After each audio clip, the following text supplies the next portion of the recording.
Bismillahirrahmanirrahim. Assalamualaikum warahmatullahi wabarakatuh. Alhamdulillah, wassalatu wassalamu ala Rasulillah wa ala alihi wa ashabihi wa man walah.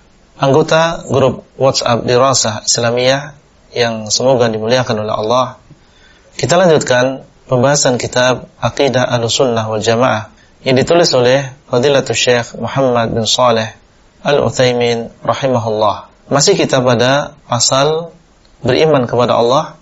Beliau mengatakan, wa na'lamu ilmal yaqin annama jaa fi kitabillahi ta'ala aw sunnati nabiyhi sallallahu alaihi wasallam fa huwa haqqun la yunaqidu ba'dahu ba'dha. Dan kami, yaitu Ahlus Sunnah wal Jamaah, mengetahui dengan seyakin-yakinnya bahwasanya apa yang datang di dalam Al-Qur'an atau sunnah Rasulullah sallallahu alaihi wasallam, maka itu adalah benar, itu adalah hak.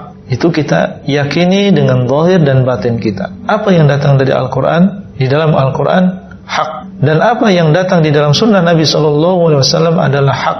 Semuanya adalah dari Allah. Tidak saling bertentangan satu dengan yang lain. Tidak mungkin. Ya, tidak mungkin apa yang datang di dalam Al-Qur'an bertentangan dengan apa yang ada di dalam Al-Qur'an yang lain. Maksudnya adalah di dalam ayat yang lain. Satu ayat bertentangan dengan ayat yang lain mustahil. Atau ayat bertentangan dengan hadis yang sahih juga mustahil. Hadis dengan hadis yang sahih yang lain bertentangan, ini juga mustahil. Karena semuanya berasal dari Allah Subhanahu wa taala. Liqaulihi ta'ala, karena Allah SWT mengatakan, afala yatadabbaruna al-Qur'an walau kana min 'indi ghairillahi lawajadu fihi ikhtilafan katsira. Apakah mereka tidak mentadabburi Al-Qur'an, mencermati Al-Qur'an, membaca Al-Qur'an dari awal sampai akhir?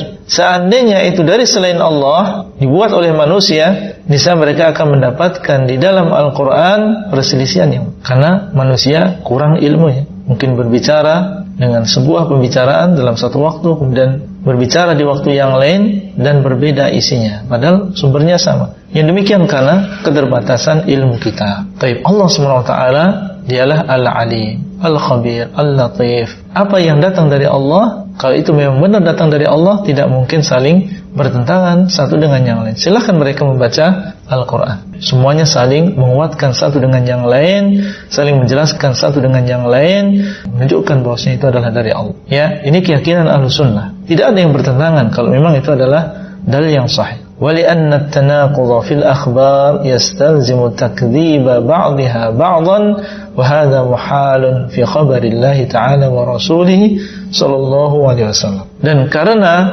adanya pertentangan di dalam berita-berita, di dalam kabar-kabar, ini melazimkan sebagian mendustakan sebagian yang lain. Ya, kalau misalnya di dalam Al-Quran ada ayat yang mengatakan demikian, beritanya di dalam ayat tadi demikian, di dalam ayat yang lain beritanya demikian, dan saling bertentangan satu dengan yang lain, maka ini mengharuskan sebagian mendustakan sebagian yang lain. Ini kalau terjadi tanaqud, terjadi pertentangan, maka ini muhal. Yang demikian adalah mustahil ada di dalam kabar Allah dan juga Rasulnya. Tidak mungkin ada yang bertentangan di dalam kabar Allah dan juga Rasulnya. Tapi dengan syarat seperti yang tadi kita sebutkan, semuanya harus sahih. Kalau misalnya di sana ada pertentangan antara ayat dengan hadis yang dhaif, maka ini sesuatu yang biasa, namanya juga hadis dhaif. Mungkin karena lemahnya perawi, atau antara ayat dengan hadis yang maudhu', ya lumrah yang demikian, karena memang itu buatan manusia, bukan dari Rasulullah SAW, bukan wahyu. Yang kita bicarakan di sini adalah pertentangan antara ayat dengan ayat, atau antara ayat dengan hadis yang sahih, mustahil. Kalau misalnya ada sesuatu yang zahirnya adalah pertentangan padahal sama-sama sahih, nanti akan disebutkan oleh ya Syekh bagaimana sikap kita. Wa man idda'a anna fi kitabillahi ta'ala aw sunnati rasulih sallallahu alaihi wasallam aw bainahuma tanaqudan fadzalika li su'i qasdihi wa zighi qalbi falyatub ila Allah ta'ala wal yanza' an ghayyihi. Dan barang siapa yang menyangka, barang siapa yang mengira bahwasanya di dalam Al-Qur'an atau di dalam sunnah Rasulullah sallallahu alaihi wasallam, atau meyakini bahwasanya di dalam keduanya atau di antara keduanya ada tanaqud, barang siapa yang di dalam hatinya ada meskipun hanya sedikit dari keyakinan ini, fadzalika li su'i qasdi, maka yang demikian kata Syekh adalah karena jeleknya maksud yang ada di dalam hatinya. Niatnya memang busuk, niatnya memang jelek. Wa zayghi qalbihi,